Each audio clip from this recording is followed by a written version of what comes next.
Dear students, you are welcome to my online teaching classes. आप सबका मेरी online teaching classes में स्वागत है। मैं शीशपाल चौहान। आज मैं आप सबको गोइंग प्लेसेस की समरी हिंदी में बता रहा हूँ और समरी आपको पूरे लेसन को समझा देगी। एक एक बात आप इस लेसन की समझने में सक्षम हो जाओगे।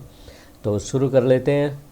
ए.आर. बार्टन द्वारा लिखा हुआ 8वां लेसन आपकी फ्लेमिंगो बुक का 12वीं क्लास के लिए ये लेसन है। आखिरी लेसन है फ्लेमिंगो बुक का, गोइंग प्लेसेस। तो इसमें कैरेक्टर्स हैं। सोफ़ी है, सोफ़ी के पिता हैं और जैंसी है। जैंसी सोफ़ी की मित्र है, फ्रेंड है। और सोफ़ी के दो भाई हैं, जॉफ और छोटा भाई डेरेक है। और जैंसी का जो भाई है उसका नाम है फ्रैंक, उसका भी जिक्र इस लेसन में आता है। तो शुरू कर लेते हैं। सोफ़ी एक ऐसी युवा लड़की है जो अपनी वास्तविक आर्थिक स्थिति के बारे में सोचे बिना ऊंचे सपने देखती रहती है।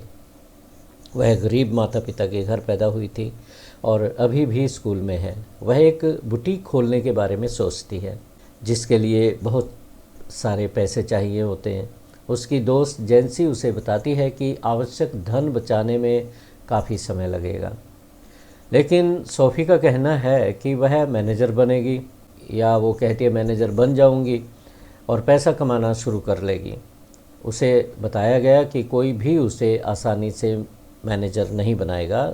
जैंसी उसको सलाह देती रहती है। उसकी रियल फ्रेंड है, उसे कहती है ऐसे ही स्ट्रेट वे आपको कोई मैनेजर नहीं बना देगा, आपको ऐसे नहीं करेगा कि आओ मैनेजर की सीट पे बैठ जाओ।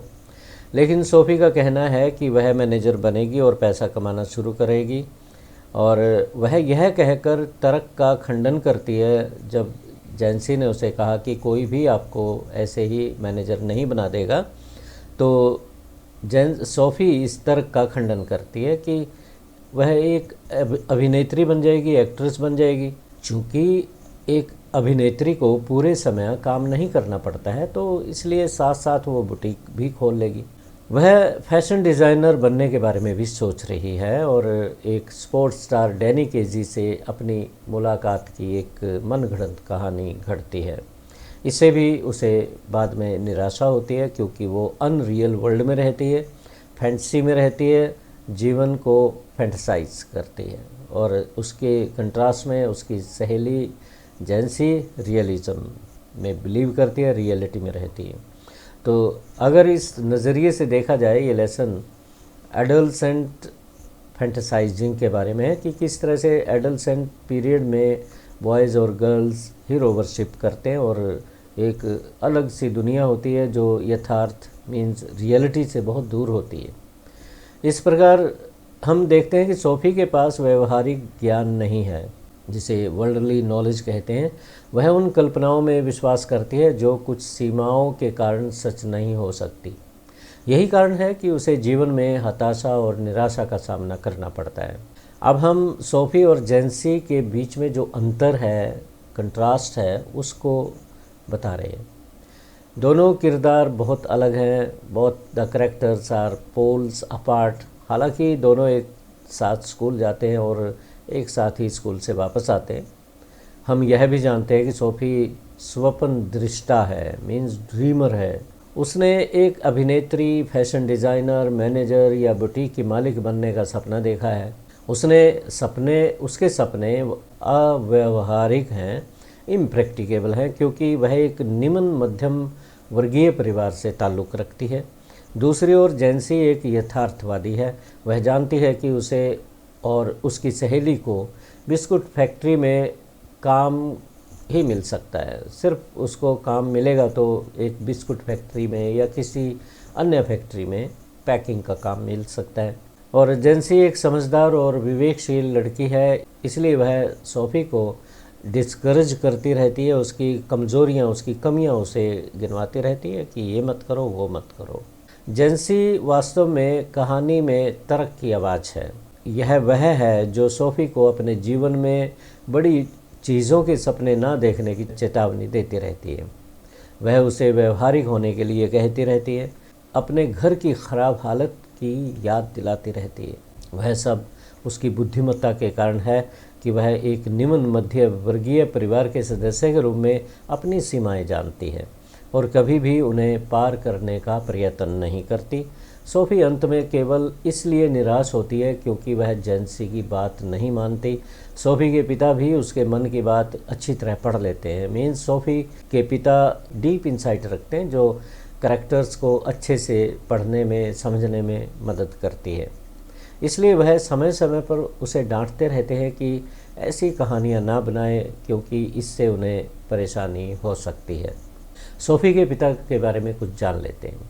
सोफ़ी के पिता मज़दूर वर्ग से हैं, इसलिए उनके पास एक पुरानी सी साइकिल है। उन्हें अपने मनोरंजन करने के लिए पब में जाने का शौक़ है। ड्रिंक वगैरह वो शायद वहाँ करते होंगे।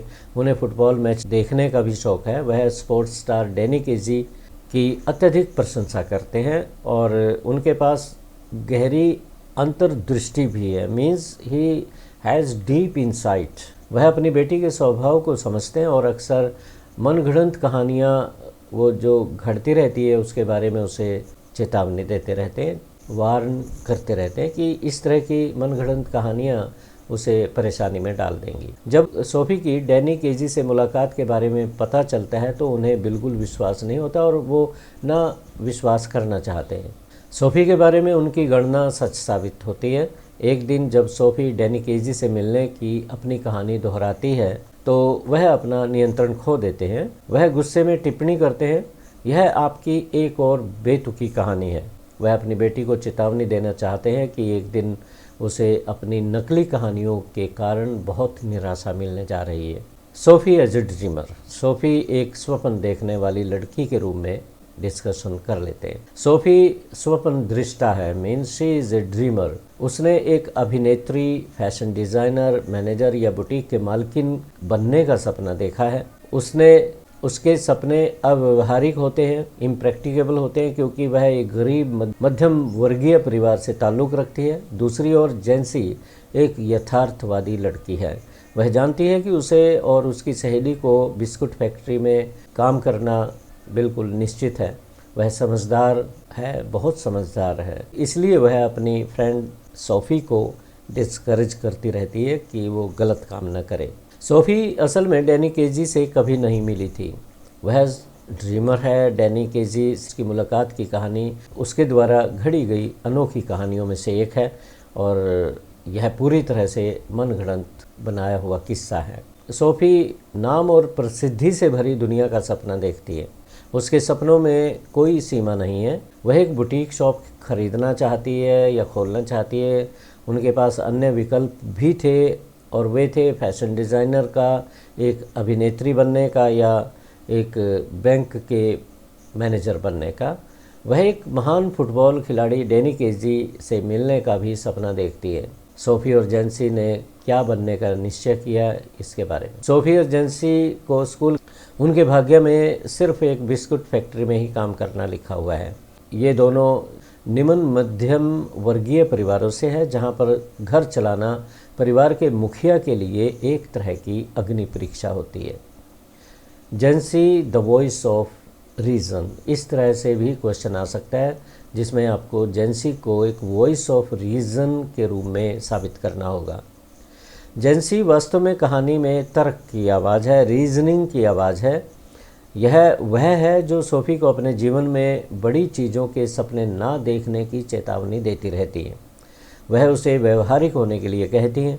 वह उसे अपने घर की ख़राब हालत की याद दिलाती रहती है। यह सब उसकी बुद्धिमत्ता के कारण है कि वह एक निम्न मध्यम वर्गीय परिवार के सदस्य के रूप में अपनी सीमाएं जानती है और कभी भी उन्हें पार करने की कोशिश नहीं करती। सोफ़ी अंत में केवल इसलिए निराश होती है क्योंकि वह जेंसी की बात नहीं सुनती। सोफ़ी डैनी केजी के बारे में जेंसी को कुछ भी बताना नहीं चाहती थी। इसका कारण क्या था? सोफ़ी जानती थी कि जेंसी बहुत ही जिज्ञासु है, इनक्विजिटिव है, बातें पूछती रहती है, बाल की खाल निकालती है। वह सोफ़ी से डैनी केजी के साथ उसकी मुलाकात के बारे में कई सवाल पूछती थी। इसलिए सोफ़ी जेंसी को अपनी डैनी केजी से मुलाकात जो मनगढ़ंत थी उसके बारे में कुछ नहीं बताती। उसे डर था कि कहीं बातचीत के दौरान उसके झूठ का सच सामने ना आ जाए। इसके अलावा उसे डर था कि जैंसी उस बात को पूरे मोहल्ले में फैला देगी और मोहल्ले वाले उसके घर में बधाइयाँ देने पहुंच जाएंगे और फिर उसकी माँ की तबीयत बिगड़ जाएगी। जब घर में हंगामा होगा, फादर एक छोटी सी बात पे ही हंगामा खड़ा कर देंगे। डरती है अपने फादर से कि वो बहुत नाराज़ होंगे। उधर माँ की हालत ख़राब हो जाती है। सोफ़ी इसलिए नहीं चाहती कि जैंसी को इसके बारे में पता चले। सोफ़ी के पिता की प्रतिक्रिया जब जॉफ ने ये बताया कि सोफ़ी डैनी केजी से मिली थी। जब सोफ़ी को डैनी केजी के साथ उसकी मुलाकात के बारे में बताया, सोफ़ी के पिता को सोफ़ी की डैनी केजी से मुलाकात की खबर पर यकीन नहीं होता। उन्होंने इसे उसकी एक और जंगली कहानी बताया, मनगढ़ंत कहानी बताया। उसने सोफ़ी की ओर घृणा की दृष्टि से देखा था। उन्होंने उसे नज़रअंदाज कर दिया और अपने बेटे के साथ फुटबॉल खिलाड़ियों के बारे में चर्चा करने लगे। सोफ़ी के भाई जॉफ के बारे में जान लेते। जॉफ एक रिजर्व्ड टाइप का व्यक्ति है, लड़का है जो चुप रहता है। वह लर्नर मोटर मैकेनिक है, अप्रेंटिस है, अभी मोटर मैकेनिक बनना चाहता है, सीख रहा है, मेहनती है। वह डैनी केजी के बहुत प्रशंसक भी रहे हैं। उन्होंने अपने बेडरूम की दीवार पर आयरिश फुटबॉलर की रंगीन तस्वीरें भी लगा रखी हैं। सोफ़ी अपने रहस्य उसके साथ साझा करना चाहती है। सोफ़ी अपने भाई से ईर्ष्या महसूस करती है क्योंकि वह चुप रहता है और अपने मन की बात उसे नहीं बताता।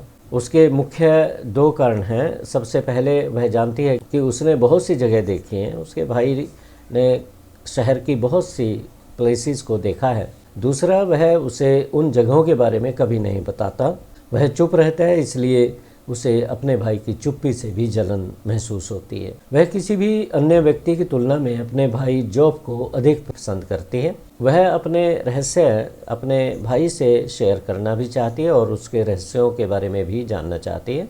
इस प्रकार से जो टाइटल है लेसन का, गोइंग प्लेसेस, फिजिकल लेवल पे भी और मेंटल लेवल पे भी सोफ़ी उन जगहों को देखना चाहती है जहाँ पे उसके भाई घूमते हैं।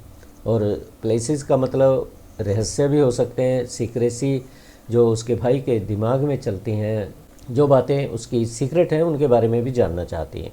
और उसे यकीन था कि उसका भाई उन्हें कभी किसी के सामने नहीं बताएगा, इसलिए वो अपने रहस्य शेयर करना चाहती है और करती भी है। इसलिए वह उस पर सबसे अधिक भरोसा करती थी।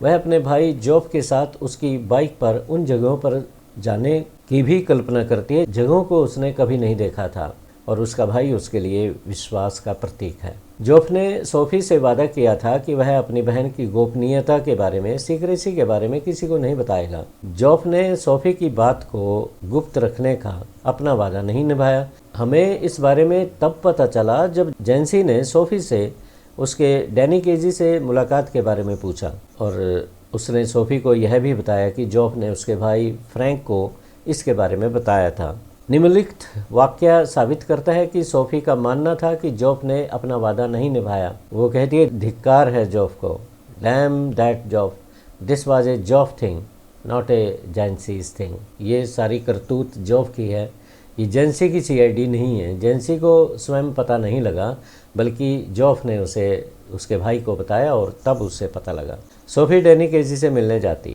उसके बारे में थोड़ा सा जान लेते हैं। सोफ़ी ने कल्पना की कि वह एक दुकान में प्रसिद्ध आयरिश लीग खिलाड़ी डैनी केजी से मिली थी। वह यह भी कल्पना करती है कि उन दोनों के बीच लंबी करीबी बात हुई थी। उसने निकट भविष्य में भी उससे मिलने का वादा किया था। सोफ़ी एक नहर के किनारे डैनी केजी से मिलने जाती है। नहर के किनारे बैठे बैठे सोफ़ी के मन में कुछ विचित्र विचार आए। शुरुआत में उसने उसके आने की कल्पना की कि वो आएगा। एक तरफ से वह आशा के विरुद्ध आशा करती रही। काफ़ी देर तक वो उम्मीद करती रही कि डैनी केजी आएगा। जब वह नहीं आया तो वो डरने लगी, वह टूटा हुआ महसूस करने लगी। फिर वह निराश होकर घर वापस जाने लगती है। वह अपने पिता का सामना नहीं करना चाहती थी। जब सोफ़ी पब के पास से गुजरी तो उसे पता चला कि उसके पिता घर पर नहीं है, क्योंकि उनके पिता की साइकिल पब के बाहर दीवार के साथ सट के खड़ी थी। तो इस बात पे उसे राहत महसूस हुई कि अपने फादर से सामना नहीं करना पड़ेगा। उसने देखा कि उसके पिता की साइकिल पब की दीवार के सहारे टिकी हुई है, तो वह खुश थी क्योंकि घर पहुंचने पर अपने पिता का सामना नहीं करना पड़ेगा। तो इस प्रकार से ये कहानी ख़त्म होती है और लेसन में वर्तमान का और पास्ट का कुछ मेल है। स्ट्रीम ऑफ कॉन्शियसनेस की तरह से ये लेसन है, इसलिए कई जगह वेग हो जाता है, अनक्लियर हो जाता है। ऐसा लगता है कि वो रियलिटी में बात कर रही है या कल्पना में बात कर रही है। और अपने भाई का भी वो सामना नहीं करना चाह रही थी, उनको झूठा साबित करना उसके लिए मुश्किल हो गया। वो चाहती थी कि जब वो अविश्वास कर रहे थे उस पर, तो उसको झूठा साबित करना चाहती थी, परंतु वो ऐसा नहीं कर पाई। अपनी अटपटी कल्पनाओं की वजह से उसे निराशा का सामना करना पड़ा। तो मैसेज इस कहानी का यही बनता है कि हमें अपने सीमाओं में रहते हुए अपने सपने देखने चाहिए।